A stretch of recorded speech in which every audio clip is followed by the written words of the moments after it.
जय हिंद मेरे शेर शेरनियों, और आप सभी का स्वागत है आपके अपने चैनल प्रीतम एकेडमी परिवार में। और मैं हूं पंकज कुमार। तो जैसा कि हमारा जो क्लासेस चल रहा था, हिस्ट्री पे हम लोग क्लास ले रहे थे और वो चैप्टर क्या था, भूमंडलीकृत विश्व का बनना। ये हिस्ट्री का जो क्लास 10 का जो हिस्ट्री है उसका चैप्टर 3 जो है उस पे हम लोग बात कर रहे हैं।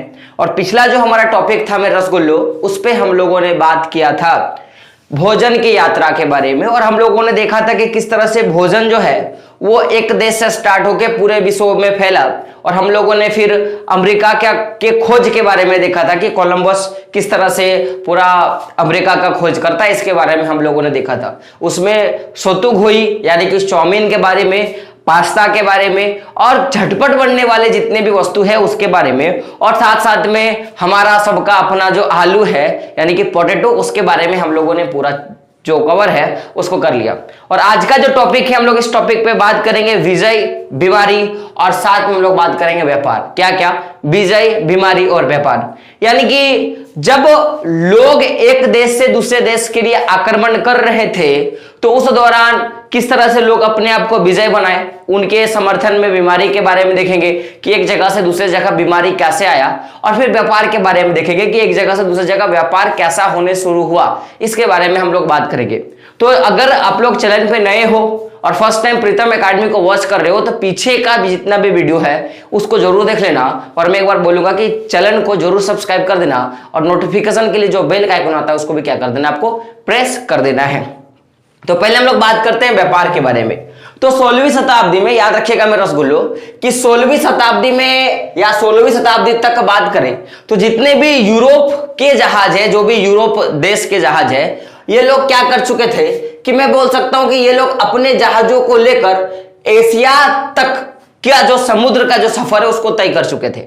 यानी कि मेरा बोलने का मतलब है कि 16वीं शताब्दी तक यूरोप से लेकर कहां तक, भारत या एशिया तक आने के लिए जो रास्ता होता है समुद्र मार्ग का, उस रास्ता का इन्होंने खोज कर लिया था। और पश्चिम सागर को पार करके, जो पश्चिम सागर है उसको पार कर कर ये लोग क्या किए थे कि अमेरिका तक अपने आप को पहुंचा दिए थे। जिससे कहीं ना कहीं ये जो पूर्व जो आधुनिक है, यानी कि पूर्व समय का, आज से 50-60 साल पहले का जो आधुनिकी का जो एक दौर था, वो दौर कहीं ना कहीं मैं बोल सकता हूं उसके कारण पूरा विश्व जो है एकदम छोटा हो चुका था। मेरा रसगुल्लो ध्यान से सुनिएगा, मैं क्या बोलना चाहता हूं कि मान लिया जाए ये भारत है, भारत का मैं समुद्री इलाका का मैं बात कर रहा हूं। इधर आपको यूरोप देखने को मिलेगा, है ना। तो इधर से अगर कोई आदमी इधर जाएगा या इधर से कोई आदमी इधर जाएगा तो समुद्री मार्ग की ओर से जाएगा। तो मेरा सिंपल सा फंडा, मेरा बोलने का मतलब है कि 16वीं शताब्दी तक आते आते जितने भी व्यापार करने वाले लोग होते हैं, इन लोगों ने समुद्री मार्ग के द्वारा एशिया तक का सफर जो है ढूंढ लिया था कि एशिया कैसे जाना है। और फिर कुछ लोगों ने मिलकर क्या किया कि पश्चिम सागर को, यानी कि पश्चिम दिशा को पार करके किसको ढूंढ लिया, अमेरिका को ढूंढ लिया।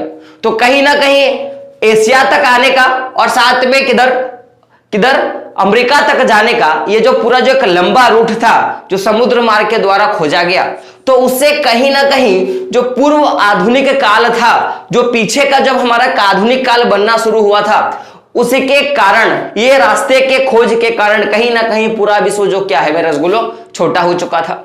अब मेरा बात को समझिएगा, ये छोटा होने का क्या अर्थ था। जब हम लोगों ने वैश्वीकरण का चैप्टर स्टार्ट करा था तो हम लोगों ने एक चीज के बारे में बात किया था कि वैश्वीकरण का मतलब होता है पूरे विश्व का सिकुड़ जाना या उसका छोटा हो जाना। सिकुड़ने का मतलब क्या है कि पहले हमको पता नहीं था कि कोई देश था, लेकिन अब हम लोग क्या कर सकते हैं, हमको पता है, रास्ता पता है, जाने का तरीका पता है, तो हम लोग कम टाइम में पहुंच सकते हैं।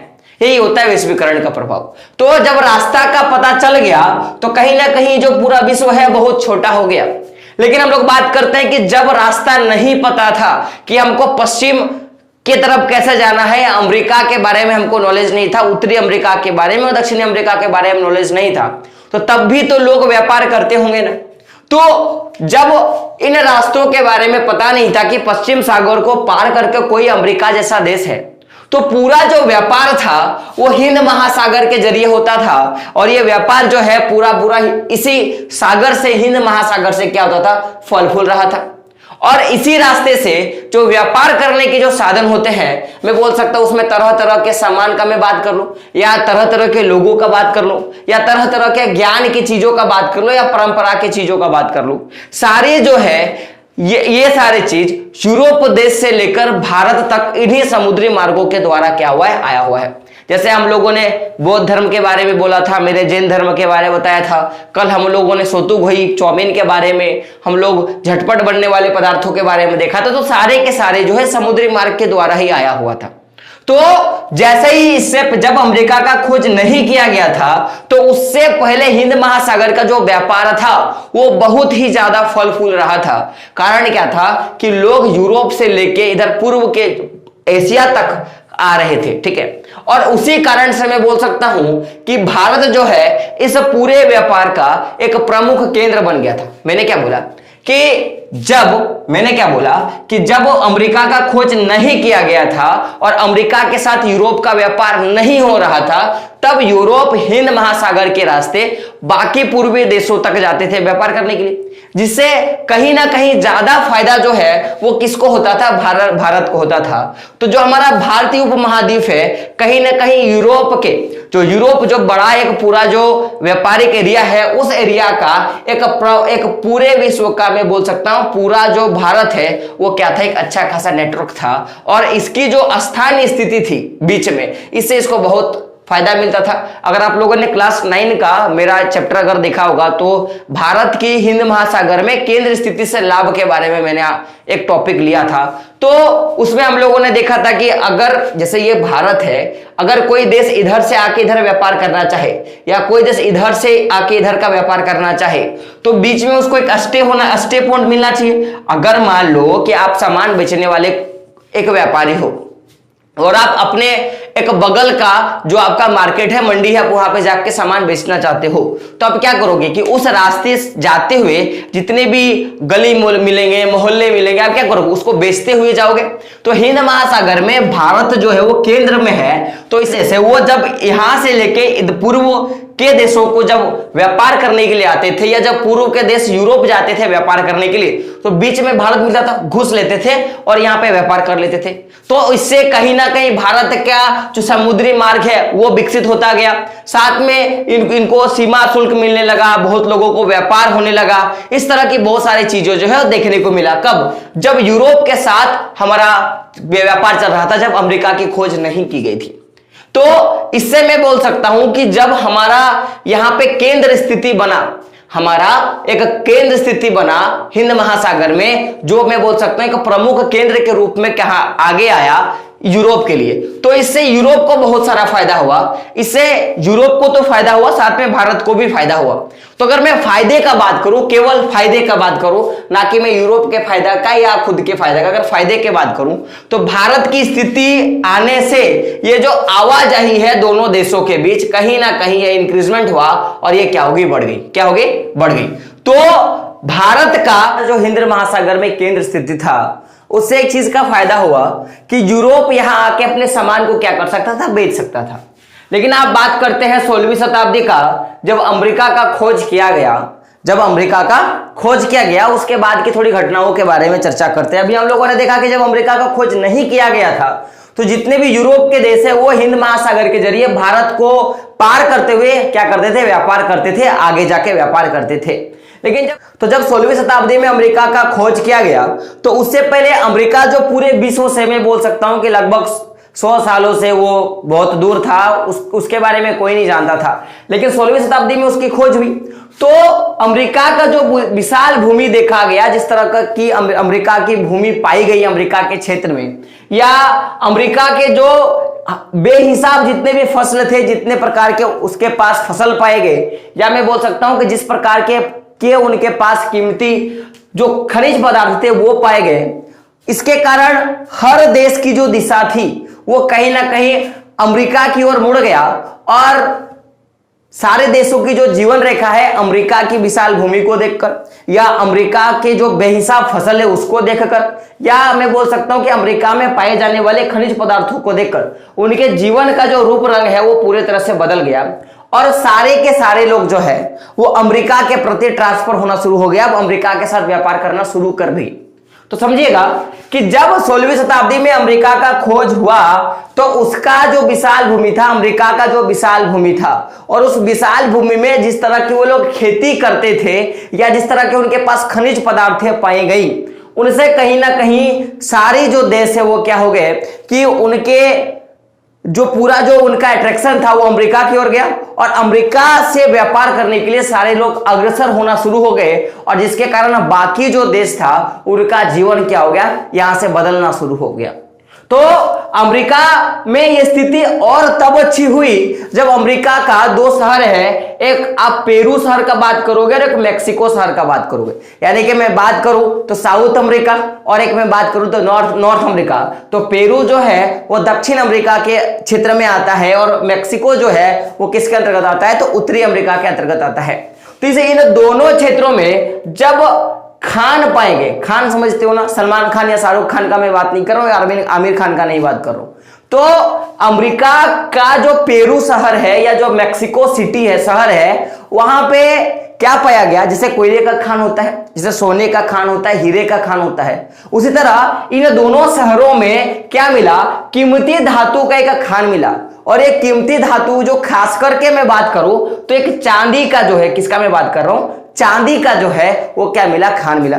तो अब सोच के देखो, किसी क्षेत्र में अगर चांदी का खान मिल जाएगा तो कहीं ना कहीं अगर मैं बात करूं तो जो पूरा रुझान था वो अमेरिका की ओर चला गया। तो जब में खान पाए गए, चांदी के जब खदान पाए गए, तो कहीं ना कहीं इससे मैं बात कर सकता हूं कि जो यूरोप की जो संपदा है वो धीरे धीरे बढ़ने लगी। यूरोप की संपदा क्या हो गई, बढ़ने लगी। लेकिन सबसे बड़ा अगर मैं कारण का बात करूं तो इससे जो पश्चिम एशिया के साथ जो होने वाला जो व्यापार था वो कहीं ना कहीं और तेजी से गति प्रदान कर दिया। कि पहले तो यूरोप के साथ व्यापार होता था, यूरोप के देशों के साथ व्यापार तो होता था, लेकिन मैं बात करूं कि जैसे ही अमेरिका में क्या हुआ कि अमेरिका में चांदी का खदान पाया गया, तो अब क्या हो गया कि पश्चिम एशिया के जितने भी देश हैं अब पूरा अमेरिका और यूरोप के साथ अब क्या करने लगे, ज्यादा मात्रा में, मैं क्या बोलूंगा, ज्यादा मात्रा में व्यापार करना शुरू कर दिया। तो जब ये सारा चीज हुआ तो इससे मैं बात कर सकता हूं कि जब अमेरिका में पेरू और मेक्सिको शहर में क्या पाया गया, चांदी के खदान पाए गए, तो इससे यूरोप को बहुत तरह का प्रभाव देखने को मिला। यूरोप में कुछ ना कुछ प्रभाव हुआ। तो सबसे पहले हम लोग उन प्रभावों के बारे में बात करते हैं। अब समझेगा मेरा बात कि 17वीं शताब्दी आते आते यूरोप के जो दक्षिण अमेरिका की जो धन संपदा के बारे में लोग क्या करने लगे, किस्से बनाने लगे। और इस किस्सों में एक शहर था जो अमेरिका का एल डोराल्डो, अमेरिका के लोगों का एक एल डोराल्डो नाम का एक शहर था जिसको इन्होंने सोने का शहर का नाम दिया।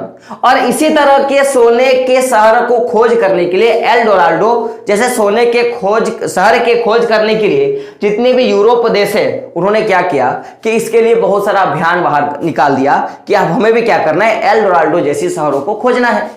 तो अगर कभी मेरे रसगुल्लो क्वेश्चन आएगा कि एल डोराल्डो क्या था, तो आप बोलोगे क्या कि अमेरिकी लोगों द्वारा या अमेरिकी लोगों के लिए एल डोराल्डो सोने का शहर जो है वो मानते थे। वो लोग सोने के शहर के नाम से उनको क्या करते थे, मानते थे। तो हम लोगों ने यहां तक जो चीजें देखी कि व्यापार के बारे में देखा कि किस तरह से पहले जो है वो जो रुझान था किसका, यूरोप का, वो पश्चिम एशिया के साथ, एशियाई देशों के साथ था। लेकिन जैसे ही अमेरिका के पेरू और मेक्सिको शहर में जब चांदी के खदान पाए गए तो पूरा जो व्यापार है वो अब इधर ना आके अब इधर शिफ्ट हो गया। तो जो पश्चिमी देशों के साथ जो व्यापार था वो कहीं ना कहीं थोड़ा कम था, लेकिन जब चांदी की वहां पे मात्रा पाई गई तो लोग जो है वो चांदी खरीदने के लिए इनकी जो यातायात है वो ज्यादा बढ़ गई और कहीं ना कहीं व्यापार को क्या मिला, गति मिलना शुरू हो गया। अब हम लोग बात करते हैं विजय गाथा के बारे में, कुछ विजय के बारे में और बीमारी के बारे में हम लोग बात करते हैं। तो ध्यान से सुनिएगा कि जैसे ही अमेरिका में सोने की खदान पाए गए और अमेरिका का खोज हुआ, जिस तरह का अमेरिका का विशाल भूमि और जो बेहिसाब जो उनके पास फसल थी या जो भी उनके पास मैं बोल सकता हूं खनिज पदार्थ था, वो और किसी देशों के पास ऐसा नहीं मिला और ऐसा देखने को नहीं मिला। तो जिससे कुछ चीजें घटना हुई कि 16वीं सदी में, कब का मैं बात कर रहा हूं कि 16वीं सदी में पुर्तगाल और जो स्पेनिश के जो सेना थे, ये लोग इस अमेरिकी क्षेत्र में विजय करने के लिए अपना बहुत तरह का, मैं बोल सकता हूं, अभियान जो है वो शुरू कर दिया। तो क्वेश्चन आएगा मेरे रसगुल्लो यहां से कि अमेरिका पर विजय पाने के लिए 16वीं सदी में किसने सेना बनाई थी?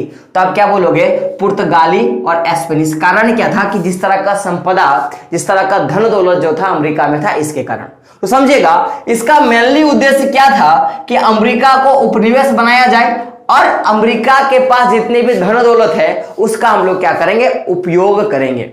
तो समझेगा मेरा बात। अगर हम लोग बात करेंगे कि अमेरिका को, याद रखिएगा मेरे रसगुल्लो, कि अमेरिका जैसा आज ताकतवर है, जब उसके पास इतना सारा संपदा था तो तब भी वो ताकतवर जरूर होगा। तो अमेरिका के पास अगर इतना ताकत था तो आप बोलोगे सर उसके पास कोई ना कोई तो हथियार था। या मैं बात करूं कि स्पेनिश लोग और पुर्तगाली लोग अमेरिका को जीतने के लिए जब आए तो उनके पास कुछ ना कुछ तो ऐसा बेशकीमती हथियार होगा जिसके कारण क्या करते होंगे कि वो अमेरिका को लड़ने के लिए आए होंगे, जीतने के लिए आए होंगे। रसगुल्लो समझ रहे हो ना मैं क्या बोलना चाहता हूं? तो अगर मैं बात करूं कि स्पेनिश विजेता यानी कि स्पेनिशों ने क्या किया था? अमेरिका पे हमला किया था और अमेरिका को जीता था, उसको उपनिवेश बनाया था।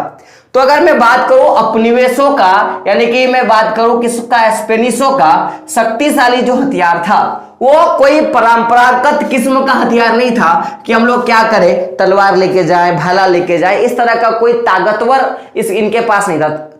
जनरली जिस तरह का हथियार अमेरिका के पास था उसी तरह से स्पेनिश लोगों के पास भी क्या था? हथियार था। लेकिन अगर मैं बात करूं इनके पास जो सबसे ताकतवर जो हथियार था वो क्या था? चेचक। चेचक का नाम सुने होगे ना आप लोग, जिसको छोटी माता या स्मॉल फोक, चिकन फोक्स हम लोग बोलते हैं। तो चेचक नाम का क्या था? कीटाणु था। क्या था? कीटाणु था, जो स्पेनिश सैनिकों के द्वारा या स्पेनिश के अफसरों द्वारा क्या हो गया था? अमेरिका आया था। सोच सकते हो दोस्तों कि अब मेरा बोलने का मतलब है कि स्पेनिश लोगों ने अमेरिका पे विजय हासिल किया और वो विजय किसके बदौलत हासिल किया?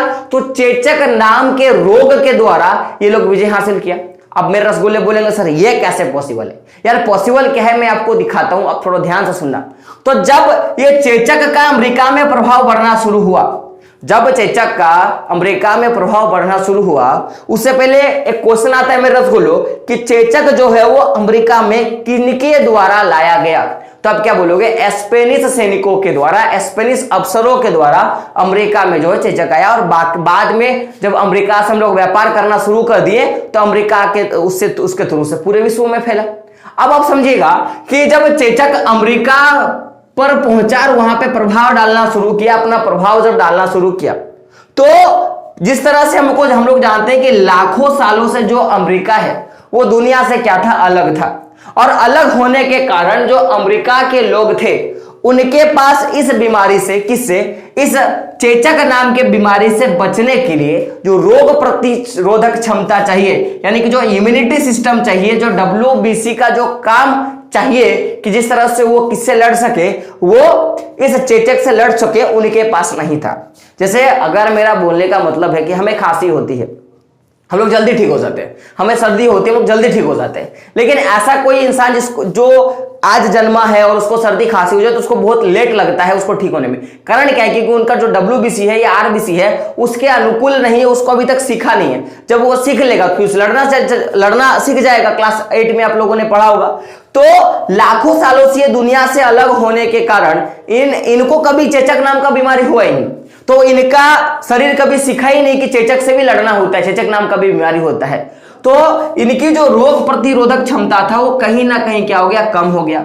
इसके कारण मैं बोल सकता हूं कि इनको स्थानीय चेचक जो था, इनका जो चेचक उस क्षेत्र में जब बढ़ना शुरू हुआ तो इनके जो नए स्थान पे जब चेचक पहुंचा तो उससे कहीं ना कहीं इनको बहुत असरदार साबित हुआ और इनके लिए बहुत मारक साबित हुआ कि ये लोगों को मारना शुरू कर दिया।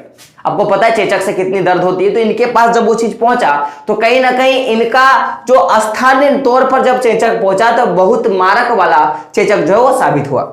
लेकिन जब संक्रमण जो है वो फैलना शुरू हुआ तो इससे कहीं ना कहीं स्पेनिशों को तो लाभ हुआ और वो लाभ क्या था समझिएगा कि पहला बात कि यूरोपीय लोगों को इस चेचक के बीमारी के फैलने से कुछ नहीं होता है, कुछ नहीं होता था। कारण समझिएगा कि हमारे इलाकों में इस तरह का बातें हैं कि अगर चेचक आपको होती है, एक बार हो गया, अब सेकंड बार आपको चेचक नहीं होगा, ये एक तरह का कहावत बोला गया है। तो जब संक्रमण फैला गया इस क्षेत्र में, जब अमेरिका में संक्रमण फैला चेचक नाम की बीमारी का, तो उससे जो यूरोप के लोग हैं उनको कुछ नहीं होता था। कारण समझिएगा, इसका बस एक ही कारण है कि तो पहले से क्या होता था, चेचक हो चुका था, तो इनके पास वो बचाव का तरीका था कि किस तरह से हम लोग चेचक से बच सकते हैं। क्योंकि आज हमारे पास कोरोना आ चुका है, तो हमको पता है कि कोरोना से किस तरह से हम लोग डिस्टेंस जो है मेंटेन करेंगे, मास्क पहनेंगे, वैक्सीन लगाएंगे। लेकिन आज से 10 साल 20 साल पीछे अगर ये चीज हो चुका होता तो उनको पता नहीं था, या तो केवल भारत में ये बीमारी हुआ होता, बाकी देशों को नहीं था, तो उनको पता ही नहीं होगा ना कि कैसे उसका यूटिलाइज किया जाए, उससे बचा जाए। तो जब मैं बोल सकता हूं कि जब इसके बचाव का तरीका तो पहले तो इनके पास आ चुका था, और बीमारी जो है इनके शरीर में हुआ था, जिससे इनको रोग प्रतिरोधक क्षमता जो है इसके शरीर में आ चुकी थी। बात क्लियर है। और साथ में जब ये तो फायदा था किनका, स्पेनिशों का, इनको सबसे ज्यादा फायदा कब हुआ कि जब पूरे अमेरिकी महाद्वीप में ये चेचक नाम का बीमारी फैला, तो उससे कहीं ना कहीं मैं बोल सकता हूं कि उनके जीत का जो रास्ता है वो आसान हो गया था, और उन्होंने धीरे धीरे जाके अमेरिका पे क्या किया, अपना उपनिवेश जो है वो स्थापित कर लिया। अब अगला जो क्लास है मेरा रसगुल्लो, उस पे हम लोग बात करेंगे जैविक युद्ध के बारे में कि जैविक युद्ध क्या था, अमेरिका पर व्यापार की दिलचस्पी के बारे में बात करेंगे, अमेरिका पे लोगों की दिलचस्पी कैसे बढ़ी। साथ में लोग देखेंगे कि अमेरिका में जनसंख्या अचानक वृद्धि होने लगा, उसके कारणों के बारे में बात करेंगे। तो आई होप ये सारा चीज आपको समझ में आ गया होगा। नहीं समझ में आया तो क्या करना है, कमेंट बॉक्स में कमेंट करके बताना है कि आज का क्लास जो है आपको कैसा लगा। तो दोस्तों मिलते हैं अगले वीडियो में, तब तक के लिए जय हिंद, जय भारत और आपका दिन शुभ हो।